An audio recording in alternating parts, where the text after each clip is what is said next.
саламатсыздар ма студенттер? Бүгінгі сабағымыздың тақырыбы баскетбол әдіс тәсілдері және ережесі.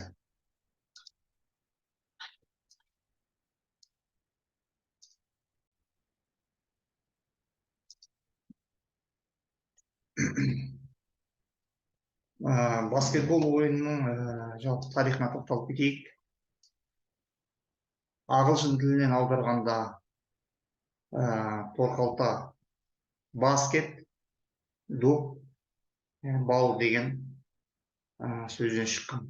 Ептілікті қажет ететін қызу, тартысты, командалық спорт ойыны.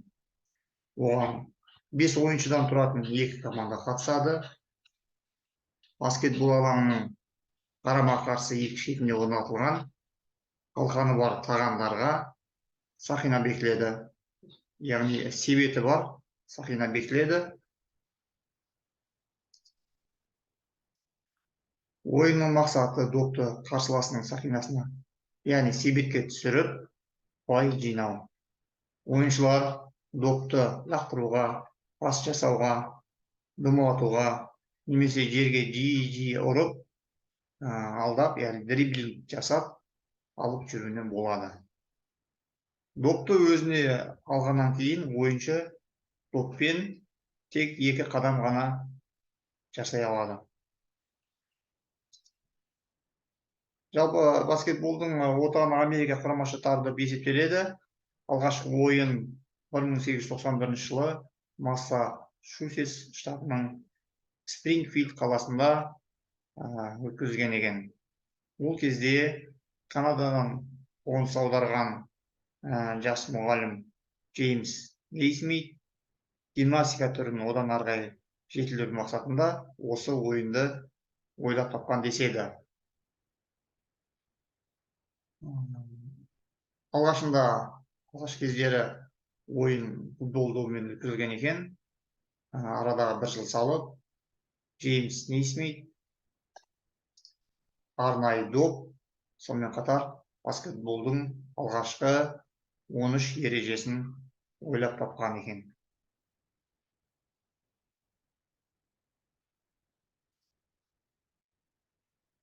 Мың 1893 жылға қарай бұл ойынға қызығушылардың саны арта бастайды. Алғашқы ресми ережелер тіркеледі. Біртіндеп бұл ойын Шығыс Азия елдеріне қарай бастайды. Атап айтқанда Жапония, Қытай, Филиппин, сонымен қатар Европа мен Оңтүстік Америка құрлықтарына қарай бастайды.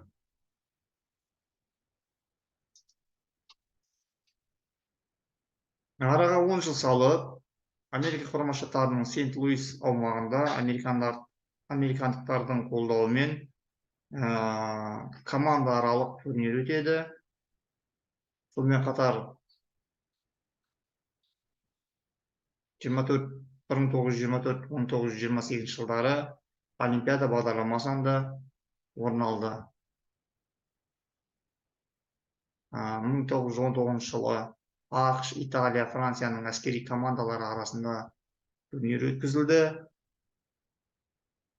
Сонымен қатар 1923 жылы Францияда әйелдер арасында халықаралық кездесу өз тұсауын кесті. Оған Англия, Италия, Америка құрама штаттарының командалары қатысқан болатын. 1932 жылы халықаралық баскетбол федерациясы құрылды. Алғашында бұл ұйымға, қауымдастыққа 8 мемлекет мүшелікке енген болатын.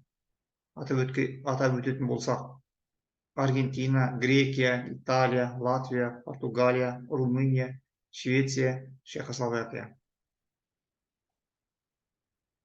1936 жылы Берлинде өткен Олимпиада ойындарының аясында баскетболдың бағдарламасы дайындалды. Бұл Олимпиадада аталмыш ойынның авторы Джеймс Нейсмит құрметті қонақ ретінде қатысты. Ойын теннис алаңында өтті. 21 елдің командасы қатысқан болатын. Дәл осы мезетте жаңа жоғарыда атап өткен халықаралық баскетбол федерациясының конгресі өтті. Осы конгресте халықаралық ойынның ортақ ережелері айқындалды. Жалпы атап өткеніміздей, өздеріңіз білетіндей, баскетбол доппен ойналатын ойын. Белгілі бір уақыт ішінде қарсылас команданың корзинасына, яғни себетіне көбірек доп салуға деген ұмтылыс. Доп тек қана қолмен ойналады. Жалпы алаңда 10 адам, яғни 10 ойыншы болады. Әр командада 5 адамнан. Алаңның көлемі 26 метр, ұзындығы 14 метр. Ені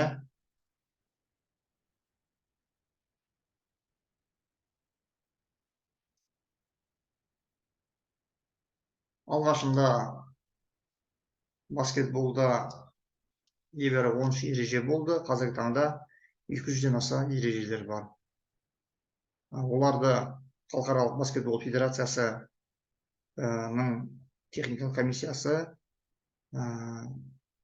белгілі бір уақыт аралығында қайта қарап отырады. Одан кейін осы қауымдастықтың орталық бюросы бекітеді. Соңғы күрделі қайта қаралу 2000 жылдың мамыр айында өткен болатын. Баскетбол 20 минуттан 3 тайм, яғни 3 кезең ойналады. Кезеңдердің арасындағы үзіліс 10 минуттан тұрады. Ойынның басталған кезінде төреші алаңның қақ ортасына тұрған шеңберде командалардың 2 ойыншысын ортасына тұрып, допты әуеге қарай тіке лақтырады. Ал ойыншы 2 ойыншы болса, секіріп, допты өзінің командаластарына әперуге тырысады.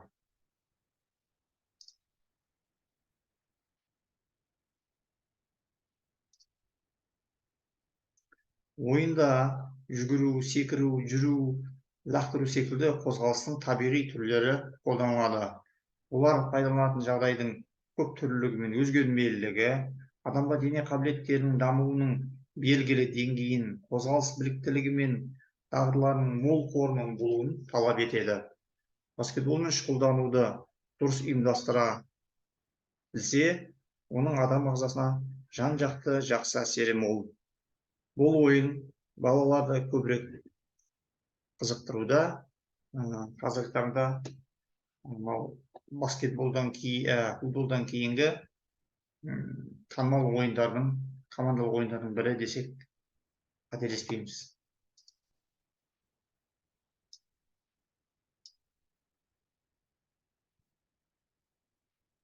Ойындағы қалқанға келетін болса, ол кем дегенде жерден 3 метр биіктікте орнатылады. Допты тор қалтаға жақын жерден дәл түсіретін болса, 2 ұпай беріледі. Ал егер доп 6 метр 25 сантиметр қашықтықтан дәл түсетін болса, онда ұпай 1-ден 3-ге көбейеді. Егер матч аяқталғаннан кейін ойын тең жағдайда болса, төреші тарапынан қосымша уақыт беріледі. Бұны овертайм деп атаймыз.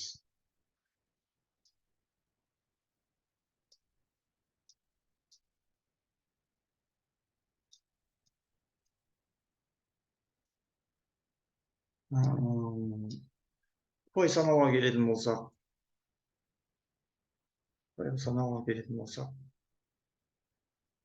егер лақтырылған доп кәрзеңкеге дәл түсіп, кәрзеңкенің ішінен сырғанап жерге түссе, нысанаға жеткен болып саналады. Ойын уақытында доп дұрыс лақтырылса, команда 2 ұпай алады. Мұндай лақтыру 3 ұпайлық сызықтың ар жағынан жасалса, ұпай саны 3 болады. Айып добын лақтыру, яғни ереже бұзған кезде айып добы белгіленеді. Айып добын лақтыру кезінде әрбір сәтті түскен жағдайда 1 ұпайдан есептеледі. Айып добын лақтыру арнайы айып сызығының артқы жағынан жақтырылады. Бағана атап өткеніміздей, мына сіздерге сызбада барлық өлшемдер көрсетілген. кәрзеңкенің, яғни себеттің орналасу биіктігі 3 метр 5 сантиметр.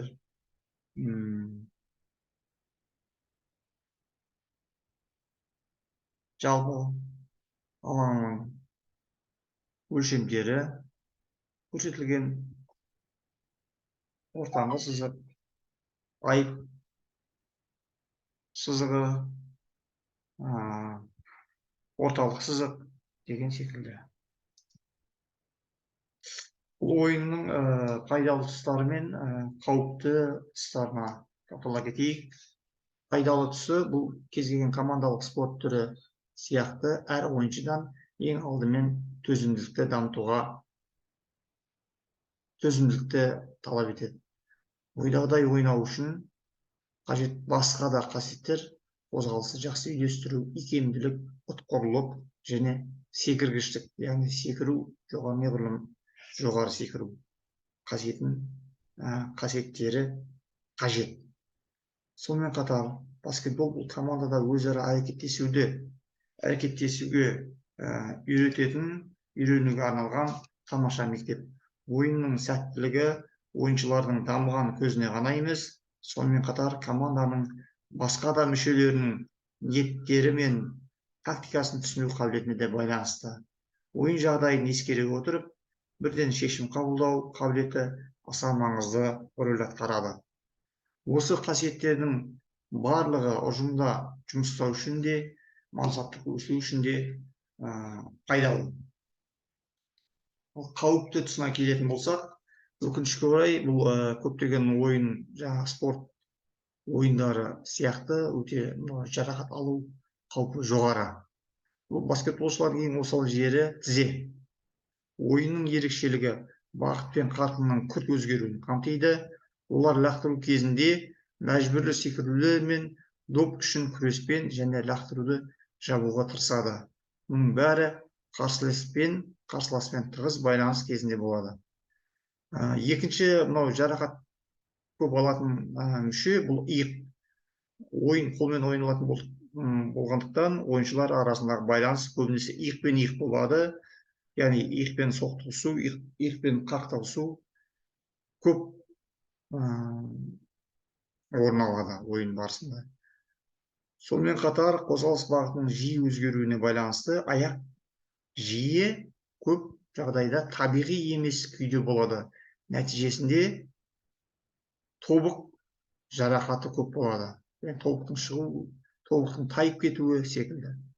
Көптеген, сонымен қатар, стритболшылардың тағы да бір ерекше жарақаты бұл сырып алу, жырып алу. Егер үлкен баскетбол паркетте ойналатын болса, онда көшет баскетболшылары көбінесе асфальтта ойнайды.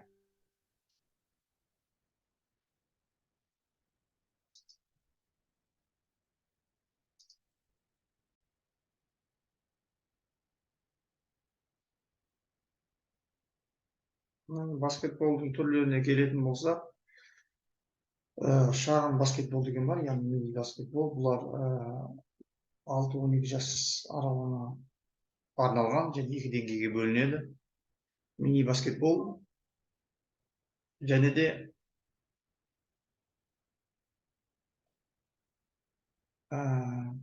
9-12 жас аралығына арналған мини баскетбол және микро баскетбол, яғни 9 жасқа дейінгі балалар үшін. Мини баскетболда әрқайсысы 5 ойыншыдан тұратын командалар ойнайды. Дегенмен төмендетілген құрамдарға да рұқсат етіледі. 2-ге дейін. Мини баскетболда әрқайсысы 5 ойыншыдан тұратын командалар ойнайды. Дегенмен мұнда да төмендетілген құрамдар рұқсат етіледі. Аралас командалар арасында да матчтар жиі өткізіледі. Олардың құрамына ұлдар да, қыздар да кіре береді. Ойын 6 минуттан 4 таймға созылады. Классикалық баскетболдан және ойын ережелерінен біршама ерекшеленеді.